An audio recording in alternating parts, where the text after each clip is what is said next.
മൂത്രത്തിൽ പത കാണുക. ഇത് കാണുമ്പോൾ തന്നെ എല്ലാവരും ഭയങ്കരമായിട്ട് കോൺഷ്യസ് ആവും, അല്ലെങ്കിൽ ഒരു പേടി വരും അവർക്ക്. എന്തുകൊണ്ടായിരിക്കും ഇതിങ്ങനെ വരുന്നതെന്ന്. ഒരു 40 വയസ്സ് കഴിഞ്ഞ ആളുകൾക്കാണ് ഇത് ഏറ്റവും കൂടുതൽ കോമൺ ആയിട്ട് കണ്ടുവരുന്നത്. അപ്പോൾ എന്തൊക്കെയാണ് ഇതിൻ്റെ കാരണങ്ങൾ? ഇത് ജസ്റ്റ് ഒരു കിഡ്നി ഡാമേജ് മാത്രം കൊണ്ടാണോ വരുന്നത്, അല്ലെങ്കിൽ മറ്റ് കാരണങ്ങളുണ്ടോ ഇത് ഈ ഒരു മൂത്രത്തിൽ പത വരാൻ? അപ്പോൾ നമുക്കത് എങ്ങനെ മാനേജ് ചെയ്യാം? ഹോമിയോപ്പതിയിലൂടെ നമുക്കത് എങ്ങനെ മാനേജ് ചെയ്യാം എന്ന ഡൗട്ടുകൾ എല്ലാവർക്കും തന്നെ ഉണ്ടാവാം. ആ ഡൗട്ട് നമുക്ക് ഇന്നത്തെ വീഡിയോയിലൂടെ നമുക്കൊന്ന് ക്ലിയർ ചെയ്യാം. ഹായ്, ഞാൻ ഡോക്ടർ ജൂഹി ദാസ്, ക്യൂൻബി ഹെൽത്ത് കെയറിലെ ഹോമിയോപ്പതിക് ഫിസിഷ്യനാണ്.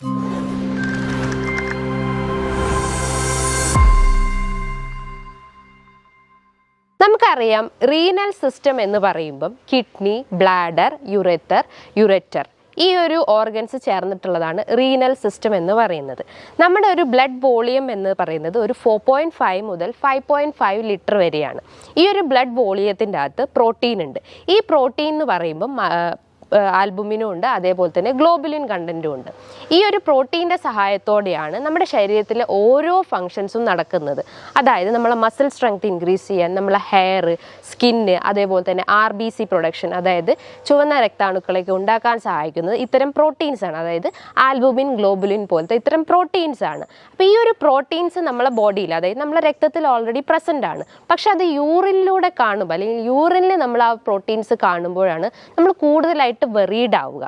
റീനൽ സിസ്റ്റം എന്ന് പറയുമ്പോൾ നമ്മുടെ രക്തത്തിനെ ഫിൽട്ടർ ചെയ്തിട്ട് അത് യൂറിൻ വഴി, അല്ലെങ്കിൽ യൂറിനേറ്റ് ചെയ്ത് പോകുന്നതിനെയാണ് ഈ റീനൽ സിസ്റ്റം എന്ന് പറയുന്നത്. നമ്മുടെ കിഡ്നി നമ്മുടെ യൂറിനെ, അതായത് നമ്മുടെ രക്തത്തിനെ ഫിൽട്ടർ ചെയ്യുന്നു. എന്നിട്ട് ആ ഫിൽട്ടർ ചെയ്തിട്ടുള്ള ആ ഒരു വേസ്റ്റ് പ്രൊഡക്റ്റ്, അല്ലെങ്കിൽ ഒരു എക്സ്ക്രീറ്ററി പ്രൊഡക്റ്റാണ് യൂറിൻ എന്ന് പറയുന്നത്. നോർമൽ യൂറിൻ ഔട്ട്പുട്ട് എന്ന് പറയുമ്പോൾ 1.5 ലിറ്റർ ആണ്. അപ്പോൾ അതിൻ്റെ ബേസിസ് ആണ് നമ്മൾ വെള്ളം കുടിക്കേണ്ടത്. അതായത് നമ്മളെ യൂറിനറി ഔട്ട്പുട്ട് എത്രയാണോ അതിൻ്റെ ബേസിസ് ആയിരിക്കും നമ്മൾ ആ ഒരു തേഴ്സ്റ്റ് മെയിൻറ്റെയിൻ ചെയ്യുന്നത്. അപ്പം ഈ ഒരു ഫ്രോത്തി യൂറിൻ, അല്ലെങ്കിൽ മൂത്രത്തിൽ പത വരാൻ ഒരുപാട് കാരണങ്ങളുണ്ട്.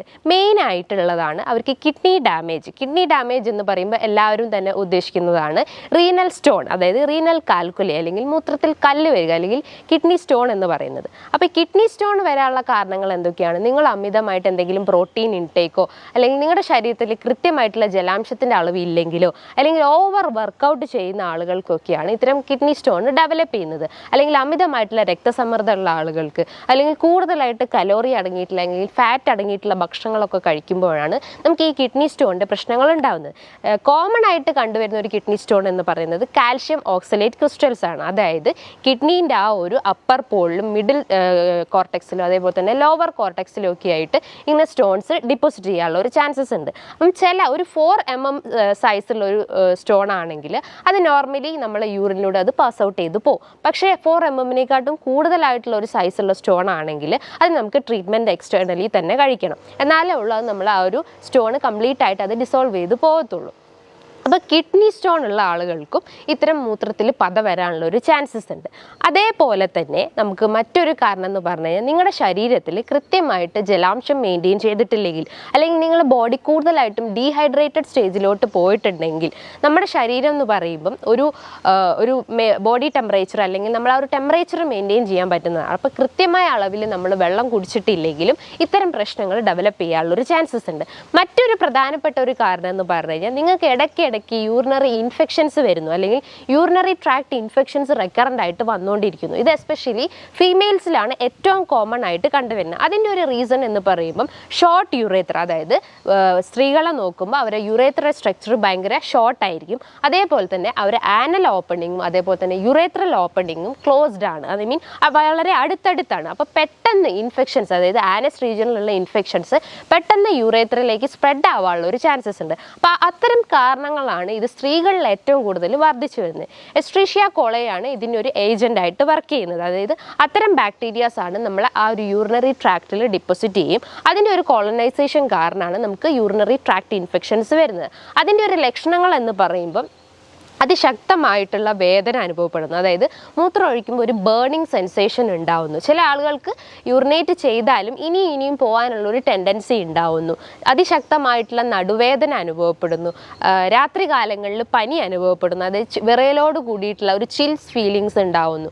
ഇത്തരം ലക്ഷണങ്ങൾ നിങ്ങൾക്ക് കാണുവാണെങ്കിൽ നിങ്ങൾ തീർച്ചയായിട്ടും ഒരു യൂറിൻ ടെസ്റ്റ് ചെയ്യുക. അതോടൊപ്പം തന്നെ ഒരു വയറിൻ്റെ ഒരു സ്കാനിങ് എടുത്തു കഴിഞ്ഞാൽ നിങ്ങൾക്ക് യൂറിനറി ട്രാക്റ്റിൽ എന്തെങ്കിലും സ്റ്റോൺ ഫോർമേഷൻ ഉണ്ടോ, അല്ലെങ്കിൽ ബ്ലാഡർ സ്റ്റോൺ ആണോ, അല്ലെങ്കിൽ റീനൽ കാൽക്കുലൈ ആണോ എന്ന് അറിയാൻ പറ്റുന്നതാണ്. അപ്പോൾ ഈ 2 ടെസ്റ്റിലൂടെ തന്നെ നമ്മൾ ഇൻഫെക്ഷൻസ് അല്ലെങ്കിൽ യൂറിനറി ഇൻഫെക്ഷൻസ് ആണോ എന്ന് നമുക്ക് ക്ലിയർ ഔട്ട് ചെയ്യാൻ പറ്റുന്നതാണ്. ഒരു മൂന്നാമത്തെ കാരണം, അല്ലെങ്കിൽ മൂത്രത്തിൽ പത വരാനുള്ള ഒരു മൂന്നാമത്തെ കാരണം എന്ന് പറഞ്ഞു കഴിഞ്ഞാൽ, നിങ്ങൾ കൂടുതലായിട്ട് വർക്കൗട്ട് ചെയ്യുമ്പോൾ, അല്ലെങ്കിൽ ബോഡി ബിൽഡേഴ്സിൻ്റെ കേസസിലൊക്കെ നമ്മളെ മസിൽസ് നമ്മൾ കൂടുതലായിട്ട് വർക്കൗട്ട് ചെയ്യുന്നു. അപ്പോൾ നമ്മളെ ബോഡിയിൽ പ്രോട്ടീൻ മെറ്റബോളിസം അമിതമാവുന്നു. അതായത് ക്രിയാറ്റിനിൻ എന്ന് പറഞ്ഞിട്ടുള്ള ആ ഒരു വേസ്റ്റ് പ്രൊഡക്റ്റ് നമ്മളെ കിഡ്നിയിൽ അമിതമായിട്ട് ഉൽപ്പാദിക്കപ്പെടുന്നു, അല്ലെങ്കിൽ നമ്മുടെ ബോഡിയിൽ കൂടുതലായിട്ടും ഉൽപ്പാദിക്കപ്പെടുന്നു. അപ്പോൾ ക്രിയാറ്റിനിൻ നമ്മുടെ ശരീരത്തിൽ കൂടിക്കഴിഞ്ഞാലും ഇത്തരം മൂത്രത്തിൽ പത വരാനുള്ള ഒരു ചാൻസസ് ഉണ്ട്. നോർമൽ വാല്യൂ എന്ന് പറയുമ്പോൾ ഒരു 0.6 മുതൽ 1.2 ആണ് ക്രിയാറ്റിൻ്റെ ഒരു നോർമൽ വാല്യൂ എന്ന് പറയുന്നത്. അപ്പോൾ ഒരു 1.2നേക്കാളും കടന്ന് പോയിട്ടുണ്ടെങ്കിൽ നിങ്ങളുടെ ബോഡി ക്രിയാറ്റിനിലും ഡാമേജ്ഡ് ആയിട്ടുണ്ടെന്ന് മനസ്സിലാക്കാം. അതിൻ്റെ ഒരു എക്സ്റ്റേണൽ സയൻസ് ആണ് ഈ ഒരു മൂത്രത്തിൽ പത കാണുന്നത്. മറ്റൊരു പ്രധാനപ്പെട്ട ഒരു കാരണം എന്ന് പറഞ്ഞു കഴിഞ്ഞാൽ, നിങ്ങളുടെ റീനൽ സിസ്റ്റത്തിൽ എന്തെങ്കിലും ഒരു ഇൻഫ്ലമേഷൻസ് വരുന്നു. സിസ്റ്റൈറ്റിസ് ആവാം, അതായത് ബ്ലാഡറിന് ഇൻഫ്ലമേഷൻ വരുന്നു, അല്ലെങ്കിൽ ഇൻഫെക്ഷൻസ് വരുന്നു. പുരുഷന്മാരിൽ നോക്കുവാണെങ്കിൽ പ്രോസ്ട്രേറ്റ് ഗ്രന്ഥിയിൽ വീക്ക്നെസ് വരുന്നു, അല്ലെങ്കിൽ അതിനൊരു ഇൻഫ്ലമേഷൻ അല്ലെങ്കിൽ നീർക്കെട്ടിൻ്റെ പ്രശ്നങ്ങൾ ഉണ്ടാകുന്നു. ബിനൈൻ പ്രോസ്ട്രേറ്റിക് ഹൈപ്പർട്രോഫി എന്ന് പറയുന്നു. അപ്പം അതുമൂലം, അതായത് റെക്കറൻ്റ് ആയിട്ട് ഇത്തരം ഇൻഫെക്ഷൻസ് അല്ലെങ്കിൽ ഇൻഫ്ലമേഷൻ നിങ്ങളുടെ ബോഡീനെ എഫക്റ്റ് ചെയ്തിട്ടുണ്ടെങ്കിലും അതുമൂലവും നമുക്ക് ഇത്തരം പ്രശ്നങ്ങൾ, അതായത് മൂത്രത്തിൽ പത വരാനുള്ള ചാൻസസ് വളരെ കൂടുതലാണ്.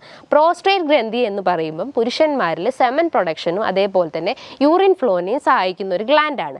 അപ്പം നമ്മളെ പ്രോസ്ട്രേറ്റ് ഗ്രന്ഥിയിൽ നീർക്കെട്ടുണ്ടാവുമ്പോൾ അത് വലുതാവുമ്പോൾ അതിൻ്റെ പിന്നിലായിട്ടുള്ളൊരു സ്ട്രക്ചറാണ് യുറേത്ര എന്ന് പറയുന്നത്. ഈ യുറേത്രയിൽ കംപ്രഷൻ ഉണ്ടാവുന്നു, അല്ലെങ്കിൽ അത് അതിൻ്റെ ഉള്ളിൽ കുടുങ്ങിപ്പോകുന്ന ഒരവസ്ഥ വരുന്നു. അപ്പം മൂത്രം കൃത്യമായിട്ട് പോകാൻ പറ്റാത്തൊരവസ്ഥ വരുന്നു. ചില ആളുകൾക്ക് ഇടയ്ക്കിടയ്ക്ക് ടോയ്ലറ്റിൽ പോകേണ്ട ഒരു പ്രശ്നങ്ങൾ ഉണ്ടാവുന്നു. ടോയ്ലറ്റിൽ പോയാലും ഒരു ഇൻകംപ്ലീറ്റ് ഫീലിംഗ് ഉണ്ടാവുന്നു. നടുവേദന അനുഭവപ്പെടാം. രാത്രി കാലങ്ങളിൽ ഇത്തരം റെക്കറൻ്റ് ആയിട്ട് അർജിങ് ഉണ്ടാവുന്നു, അതായത് യൂറിനേറ്റ് ചെയ്യാനുള്ളൊരു ടെൻഡൻസി വരുന്നു. അപ്പോൾ ഇത്തരം ലക്ഷണങ്ങൾ കാണിക്കുകയാണെങ്കിൽ നിങ്ങൾ പ്രോസ്ട്രേറ്റ് എഫക്റ്റഡ് ആണെന്ന് മനസ്സിലാക്കാം. അതിന് നിങ്ങൾക്കൊരു സ്കാനിങ് എടുത്ത് നോക്കിക്കഴിഞ്ഞാൽ അതിൻ്റെ ഗ്രേഡ് എത്രത്തോളം ഉണ്ടെന്ന് നമുക്കറിയാൻ പറ്റുന്നതാണ്. മറ്റൊരു പ്രധാനപ്പെട്ട ഒരു കാരണം എന്ന് പറഞ്ഞു കഴിഞ്ഞാൽ, നിങ്ങൾ എന്തെങ്കിലും മെഡിസിൻസ് കണ്ടിന്യൂസ് ആയിട്ട് എടുക്കുന്നുണ്ടെങ്കിൽ, അതായത് ആൻറ്റി ഡിപ്രസൻറ്റ് ടാബ്ലറ്റ്സോ അല്ലെങ്കിൽ ആസ്പിരിൻ, ആൻറ്റാസിഡ്സ് പോലത്തെ എന്തെങ്കിലും ടാബ്ലറ്റ്സ് ഹൈ ഡോസിൽ നിങ്ങൾ 2 times ആയിട്ട് ഡെയിലി എടുക്കുന്നുണ്ടെങ്കിലും അതുമൂലം നമുക്ക് കിഡ്നിയിൽ ഡാമേജ് ഉണ്ടാവും. അപ്പോൾ പ്രോപ്പറായിട്ട് നിങ്ങൾ യൂറിൻ ബ്ലഡ് അവിടെ ഫിൽട്ടർ ചെയ്യാത്തൊരവസ്ഥ വരുന്നു. അപ്പോൾ നമുക്ക് യൂറിൻ്റെ അകത്ത് ഈ ഒരു പത വരാനുള്ളൊരു ചാൻസസ് വളരെ കൂടുതലാണ്. അതേപോലെ തന്നെ മറ്റൊരു പ്രധാനപ്പെട്ട ഒരു റീസൺ എന്ന് പറഞ്ഞാൽ, നിങ്ങൾക്ക് റെക്കറൻ്റ് ആയിട്ട് എന്തെങ്കിലും വൈറൽ ഇൻഫെക്ഷൻസ് വന്നിട്ടുണ്ടെങ്കിൽ, അതായത് ഡെങ്കു, ചിക്കൻ ഗുനിയ, ചിക്കൻ ബോക്സ് പോലത്തെ എന്തെങ്കിലും ഇൻഫെക്ഷൻസ് റെക്കറൻ്റ് ആയിട്ട് ഇങ്ങനെ വന്നിട്ടുണ്ടെങ്കിലും അപ്പോൾ നമ്മളെ പ്രതിരോധ ശേഷി കംപ്ലീറ്റ് ആയിട്ട് റെഡ്യൂസ്ഡ് ആവും. അപ്പോൾ അതുമൂലം നമ്മൾ കിഡ്നിയിൽ ഡാമേജസ് ഉണ്ടാക്കുന്നു. അപ്പോൾ അതുമൂലം നമുക്ക് ഇത്തരം മൂത്രത്തിൽ പത വരാനുള്ള ഒരു ചാൻസസ് ഉണ്ട്. മറ്റൊരു പ്രധാനപ്പെട്ട ഒരു കാരണം എന്ന് പറഞ്ഞു കഴിഞ്ഞാൽ, നിങ്ങളെ BP, അതായത് ബ്ലഡ് പ്രഷറിൽ വേരിയേഷൻസ് കാണിക്കുന്നത്. എസ്പെഷ്യലി ഹൈപ്പോ ടെൻഷൻ കേസസിലാണ് ഇത്തരം മൂത്രത്തിൽ പത കാണുന്നത്. കാരണം നമ്മൾ ബ്ലഡ് പ്രഷർ റെഗുലേറ്റ് ചെയ്യുന്നത് മെയിൻലി കിഡ്നിയാണ്. അപ്പോൾ കിഡ്നിക്ക് എന്തെങ്കിലും ഒരു ഡാമേജ് വരുമ്പോൾ നമുക്ക് പ്രഷറിൽ വേരിയേഷൻസ് കാണിക്കും. അപ്പോൾ അത്തരം ആളുകൾക്ക് സാൾട്ടിൻ്റെ ഇൻടേക്ക് കഴിവതും റെഡ്യൂസ് ചെയ്യാൻ ശ്രമിക്കുക. ഓവർ സാൾട്ട് ഇൻടേക്ക് ആണെങ്കിൽ നമുക്ക് ഇത്തരം ബ്ലഡ് വെസൽസ് ഡാമേജ് ആവുകയും അല്ലെങ്കിൽ ഹൈപ്പോ ടെൻഷൻ അല്ലെങ്കിൽ ഹൈപ്പർ ടെൻഷൻ പോലത്തെ കേസസ് ഡെവലപ്പ് ചെയ്യാനുള്ള ഒരു ചാൻസസ് ഉണ്ട്. അപ്പം നിങ്ങൾ ഡെയിലി എടുക്കുന്ന സാൾട്ടിൻ്റെ എമൗണ്ട് കഴിവതും കുറയ്ക്കാൻ ശ്രമിക്കുക. മറ്റൊരു പ്രധാനപ്പെട്ട ഒരു കാരണം എന്ന് പറയുന്നത്, നിങ്ങൾക്ക് ഫാമിലി ഹിസ്റ്ററി ഉണ്ടെങ്കിൽ, അതായത് നിങ്ങൾ ഗ്രാൻഡ് പാരൻസിനോ അല്ലെങ്കിൽ ഫാദറിനോ മദറിനോ ഇത്തരം റെക്കറൻ്റ് ആയിട്ട് ഇത്തരം ഇൻഫെക്ഷൻസ് വന്നിട്ടുണ്ടെങ്കിൽ, അല്ലെങ്കിൽ ഇത്തരം കിഡ്നി കംപ്ലയിൻസ് ഉണ്ടെങ്കിലും അതുമൂലവും നമുക്ക് അത് ഹെറിഡിറ്ററി ടെൻഡൻസി ആയിട്ട് നമുക്കും വന്നു ചേരാനുള്ള ഒരു ചാൻസസ് ഉണ്ട്. അതേപോലെ തന്നെ IgA നെഫ്രോപ്പതി പോലത്തെ ഓട്ടോ ഇമ്മ്യൂൺ ഡിസോർഡേഴ്സ് ഉണ്ടെങ്കിലും ഇത്തരം സിംറ്റംസ് ഡെവലപ്പ് ചെയ്യാനുള്ള ഒരു ചാൻസസ് ഉണ്ട്. അപ്പം ഈ ഒരു റീസൺസ് അല്ലെങ്കിൽ ഇത്തരം കാരണങ്ങളാണ് നിങ്ങളുടെ ശരീരത്തിൽ, അതായത് യൂറിൻ്റെ അകത്ത് പത വരാനുള്ള റീസൺസ് എന്ന് നമുക്ക് പറയാം. അപ്പം നോർമലി കിഡ്നി എന്ന് പറയുമ്പം നമ്മുടെ രക്തത്തിനെ ഫിൽട്ടർ ചെയ്യുന്നു, അത് എക്സ്ട്രീറ്റ് ചെയ്തിട്ട് യൂറിൻ പുറന്തള്ളപ്പെടുന്നു. അപ്പം ആ ഒരു ഫിൽട്രേഷൻ ചാമ്പറിൽ അല്ലെങ്കിൽ ഫിൽട്രേഷൻ പ്രോസസ്സിൽ പ്രോട്ടീൻ ലീക്കേജ് ഉണ്ടാവുന്നില്ല. അതായത് രക്തം അവിടെ ഫിൽട്ടർ ചെയ്യപ്പെടുകയും പക്ഷേ അവിടെ പ്രോട്ടീൻ അവിടെ ഫിൽട്ടർ ചെയ്യപ്പെടുന്നില്ല. നമുക്കറിയാം കിഡ്നീൻ്റെ അകത്ത് ചെറിയ ചെറിയ ഒരു മൈക്രോ സൈസിൽ വരുന്നതാണ് ഗ്ലോമറുലസ് എന്ന് പറയുന്നത്. ഈ ഗ്ലോമറുലസ് എന്ന് പറഞ്ഞാൽ ഒരു അരിപ്പ പോലത്തെ ഒരു സ്ട്രക്ചറാണ്. അതായത് നമ്മളെ ആ ഒരു രക്തത്തിനെ ഫിൽട്ടർ ചെയ്യുന്ന ഒരു സ്ട്രക്ചറാണ് ഗ്ലോമറുലസ് എന്ന് പറയുന്നത്. അപ്പോൾ അതിന് എന്തെങ്കിലും ഒരു ഡാമേജ് വരുമ്പോൾ, അല്ലെങ്കിൽ ആ ഒരു അരിപ്പയ്ക്ക് ഡാമേജ് വരുമ്പോൾ, അല്ലെങ്കിൽ അതിന് എന്തെങ്കിലും ഒരു വിള്ളൽ വീഴുമ്പോൾ അതിൻ്റെ ആ ഒരു ഡാമേജ് ഇല്ലാതാവുമ്പോൾ അപ്പോൾ അതുമൂലം അതിലൂടെ പ്രോട്ടീൻ ലീക്കേജ് ഉണ്ടാകുന്നു. പ്രോട്ടീൻസ് എന്ന് പറയുമ്പം ആൽബുമിൻ, ഗ്ലോബുലിൻ പോലത്തെ ഇത്തരം പ്രോട്ടീൻസ് ലീക്ക് ചെയ്യപ്പെടുന്നു. അപ്പോൾ അതുമൂലമാണ് നമുക്ക് യൂറിൻ്റെ അകത്ത് ഇൻഫെക്ഷൻസ് കാണുന്നത്, അല്ലെങ്കിൽ യൂറിൻ്റെ അകത്ത് പത വരാനുള്ളൊരു ചാൻസസ് എന്ന് പറയുന്നത്. അതായത് പ്രമേഹ രോഗികളുടെ കേസ് നോക്കുകയാണെങ്കിൽ അവർക്ക് അതിശക്തമായിട്ടുള്ള ഒരു ബ്ലഡ് ഷുഗർ കാരണം, അതായത് രക്തത്തിൽ പഞ്ചസാരേൻ്റെ അളവ് കൂടുന്നത് കാരണം ഇത്തരം ബ്ലഡ് മോളിക്യൂൾസ് അല്ലെങ്കിൽ ഗ്ലൂക്കോസ് മോളിക്യൂൾസ് ഈ ഒരു ഗ്ലോമറുലസിനെ ഡാമേജ് ആക്കുന്നു, അല്ലെങ്കിൽ ആ ഒരു വെസൽ സ്ട്രക്ചർ ഡാമേജ് ആക്കുന്നു. അപ്പോൾ അതുമൂലം അത് ഡാമേജ് ആയി കഴിഞ്ഞാൽ നമ്മുടെ ശരീരത്തിൽ നിന്ന് കൃത്യമായിട്ട് യൂറിൻ ഫിൽട്ടർ ചെയ്ത് പോവില്ല.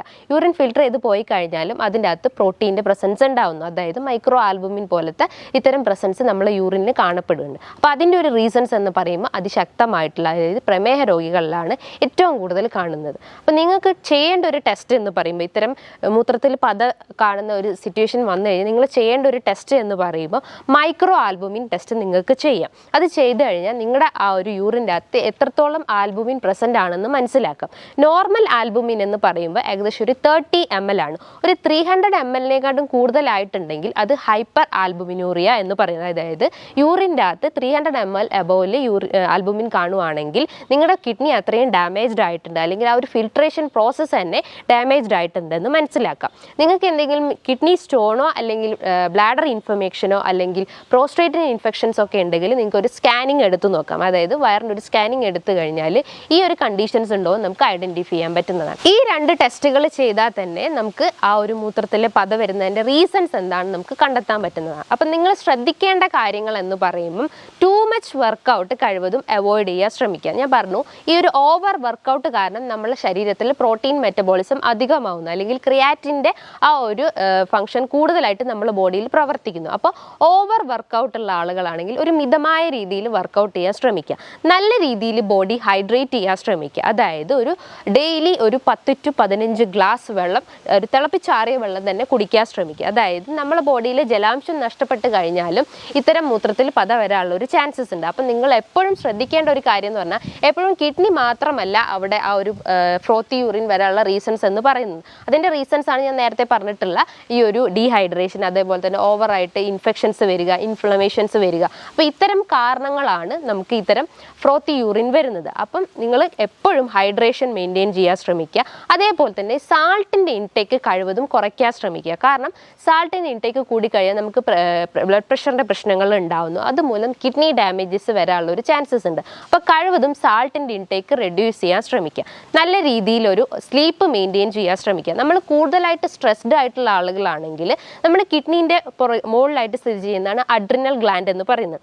അതിൽ നിന്നാണ് കോർട്ടിസോൾ എന്ന് പറയുന്ന ആ ഒരു സ്ട്രെസ് ഹോർമോൺ ഇൻക്രീസ് ചെയ്യുന്നത്, അല്ലെങ്കിൽ ഉൽപ്പാദിക്കപ്പെടുന്നത്. നമ്മൾ അമിതമായിട്ട് ടെൻഷനോ അല്ലെങ്കിൽ സ്ട്രെസ് ഉള്ള ആളുകളാണെങ്കിൽ ഈ ഒരു കോർട്ടിസോൾ ഹോർമോണ് കൂടുതലായിട്ട് നമ്മുടെ ബോഡിയിൽ പ്രൊഡ്യൂസ് ചെയ്യും. അപ്പോൾ അതുമൂലം നമുക്ക് കിഡ്നിയിൽ ഡാമേജസ് ഉണ്ടാകുന്നു. കാരണം കിഡ്നീൻ്റെ തൊട്ട് മുകളിലായിട്ട് ഈ ഒരു അഡ്രിനൽ ഗ്ലാൻഡ് സ്ഥിതി ചെയ്യുന്നത്. അപ്പോൾ അതിൽ നിന്ന് കൂടുതലായിട്ട് പ്രഷർ വരുമ്പോൾ അതിൻ്റെ പിന്നിലുള്ള സ്ട്രക്ചറായിട്ടുള്ള കിഡ്നിയിലും ഡാമേജസ് ഉണ്ടാകുന്നു. അപ്പോൾ നമ്മളെ യൂറിനറി ട്രബിൾസ് ഡെവലപ്പ് ചെയ്യാനുള്ള ഒരു ചാൻസസ് ഉണ്ട്. അതേപോലെ പ്രഗ്നൻറ്റ് ലേഡീസ് ഉള്ള ആളുകളിലും ഇത്തരം ഫ്രോത്തി യൂറിൻ കണ്ടുവന്നിട്ടുണ്ട്. അതിൻ്റെ ഒരു റീസൺ എന്ന് പറയുമ്പം പ്രഗ്നൻ്റ് ആയിട്ടുള്ള ലേഡീസിൻ്റെ കേസ് നോക്കുകയാണെങ്കിൽ അവർക്ക് ആ ഒരു യൂട്രസ് എൻലാർജ്ഡ് ആവും. അതായത് ബേബി ഉള്ളത് കൊണ്ട് തന്നെ യൂട്രസിന് എൻലാർജ്ഡ് ആവും. അപ്പോൾ അതുമൂലം അതിൻ്റെ അടുത്തായിട്ടുള്ള സ്ട്രക്ചറാണ് ബ്ലാഡർ എന്ന് പറയുന്നത്, യൂറിനറി ബ്ലാഡർ. ആ ബ്ലാഡറിന് പ്രഷർ വരുന്നു. അതായത് ജസ്റ്റ് ഇമാജിൻ ചെയ്യുക, ഇത് യൂട്രസ് ആണെങ്കിൽ ഇതിൻ്റെ പിന്നിലായിട്ട് അല്ലെങ്കിൽ കുറച്ച് അടുത്തായിട്ടാണ് യൂറിനറി ബ്ലാഡർ ഉള്ളത്. അപ്പോൾ ഇതിങ്ങനെ വികസിച്ച് വരുമ്പോൾ അതിൻ്റെ പിന്നിലുള്ള സ്ട്രക്ചർ ഓട്ടോമാറ്റിക്കലി അവിടെ കംപ്രഷൻ വരുന്നു. അപ്പോൾ അതുമൂലം കൃത്യമായിട്ട് നമുക്ക് യൂറിൻ പാസ് ചെയ്യാൻ പറ്റാത്തൊരവസ്ഥ വരും. അതായത് യൂറിൻ ബ്ലാഡറിൽ കെട്ടിക്കിടക്കുന്ന ഒരു അവസ്ഥ വരുന്നു. അപ്പോൾ അതുമൂലം നമുക്ക് റെക്കറൻ്റ് ആയിട്ട് പ്രഗ്നൻറ്റ് ലേഡീസിൽ നോക്കുകയാണെങ്കിൽ റെക്കറൻ്റ് ആയിട്ട് ഇൻഫെക്ഷൻസ് വന്നുകൊണ്ടിരിക്കുന്നു. അതേപോലെ തന്നെ ഇത്തരം യൂറിനറി ട്രബിൾസ് റെക്കറൻ്റ് ആയിട്ട് വന്നുകൊണ്ടിരിക്കുന്നത്. അതേപോലെ ഫ്രോത്തി യൂറിനും കണ്ടുവന്നിട്ടുണ്ട്. അപ്പോൾ അതിൻ്റെ ഒരു റീസൺ എന്ന് പറയുമ്പം ഈ ഒരു പ്രഷർ, അതായത് ബ്ലാഡറിൽ ഉണ്ടാകുന്ന പ്രഷറാണ്. അപ്പം നിങ്ങൾ ശ്രദ്ധിക്കേണ്ട കാര്യങ്ങൾ എന്ന് പറയുമ്പം വാട്ടർ ഇൻടേക്ക് മെയിൻറ്റെയിൻ ചെയ്യുക, എക്സസൈസ് മെയിൻറ്റെയിൻ ചെയ്യാൻ ശ്രമിക്കുക. അതേപോലെ നിങ്ങളെ കിഡ്നീനെ ഡാമേജ് ചെയ്യുന്ന രീതിയിലുള്ള ഒരു ഭക്ഷണവും കഴിവതും കുറയ്ക്കാൻ ശ്രമിക്കുക. അതായത് സ്പൈസി ഫുഡ്, ഓവറായിട്ടുള്ള ജങ്ക് ഫുഡ്, മസാലാസ് ഒക്കെ ഉണ്ടെങ്കിൽ കഴിവതും അതൊന്ന് കട്ട് ചെയ്യാൻ ശ്രമിക്കുക. ഇനി ഓവർ വെയിറ്റ് ഉള്ള ആളുകളാണെങ്കിലും അവരെ വെയിറ്റ് മിതമായ രീതിയിൽ അത് കുറച്ച് കൊണ്ടുവരാൻ ശ്രമിക്കുക. അതായത് വർക്കൗട്ട് ചെയ്തിട്ടൊക്കെ ഒന്ന് കുറച്ച് കൊണ്ടുവരാൻ ശ്രമിക്കുക. ഈ കാര്യങ്ങളൊക്കെ ഒന്ന് ശ്രദ്ധിച്ചു കഴിഞ്ഞാൽ നിങ്ങൾക്ക് ഇത്തരം ഫ്രോത്തി യൂറിൻ അല്ലെങ്കിൽ മൂത്രത്തിൽ പത വരുന്നതിൻ്റെ ആ ഒരു ടെൻഷൻ നമുക്ക് കഴിവതും കുറയ്ക്കാൻ പറ്റുന്നതാണ്. ഹോമിയോപ്പതി ആസ്പെക്ട്സ് നോക്കുകയാണെങ്കിൽ ഒരുപാട് മെഡിസിൻസ് ഇത്തരം കേസസിന് നമ്മൾ കൊടുത്തിട്ടുണ്ട്. അതായത് സരസപെരല, ലൈക്കോപോഡിയം, എപ്പിസ്, കാന്താരിസ് പോലത്തെ ഒരുപാട് മെഡിസിൻസ് ഇത്തരം കണ്ടീഷൻസിന് അവൈലബിൾ ആണ്. അപ്പം നിങ്ങൾക്ക് ഈ പറഞ്ഞിട്ടുള്ള കാര്യങ്ങളൊക്കെ നിങ്ങൾ കൃത്യമായിട്ട് ഫോളോ ചെയ്ത് കഴിഞ്ഞാൽ ഇത്തരം അസുഖത്തെ നമുക്ക് പൂർണ്ണമായിട്ടും റെഡ്യൂസ് ചെയ്യാൻ പറ്റുന്നതാണ്. നമ്മൾ കൂടുതൽ പാനിക് ആവാതെ അല്ലെങ്കിൽ കൂടുതൽ കോൺഷ്യസ് ആവാതെ നിങ്ങളൊരു മിതമായ രീതിയിൽ മൈൻഡ് റിലാക്സ് ചെയ്യുന്ന രീതിയിലുള്ള കാര്യങ്ങൾ ചെയ്ത് കഴിഞ്ഞാൽ ഈ ഒരു കണ്ടീഷൻസിനെ നമുക്ക് കംപ്ലീറ്റ് ആയിട്ട് റെഡ്യൂസ് ചെയ്യാൻ പറ്റും. നിങ്ങൾക്ക് ഇതുമായി ബന്ധപ്പെട്ട് എന്തെങ്കിലും ഡൗട്ടുകൾ ഉണ്ടെങ്കിൽ താഴെ കാണുന്ന നമ്പറിൽ കോൺടാക്റ്റ് ചെയ്യാവുന്നതാണ്. നല്ലൊരു ഹെൽത്ത് ടോപ്പിക്കുമായി വീണ്ടും കാണാം. താങ്ക്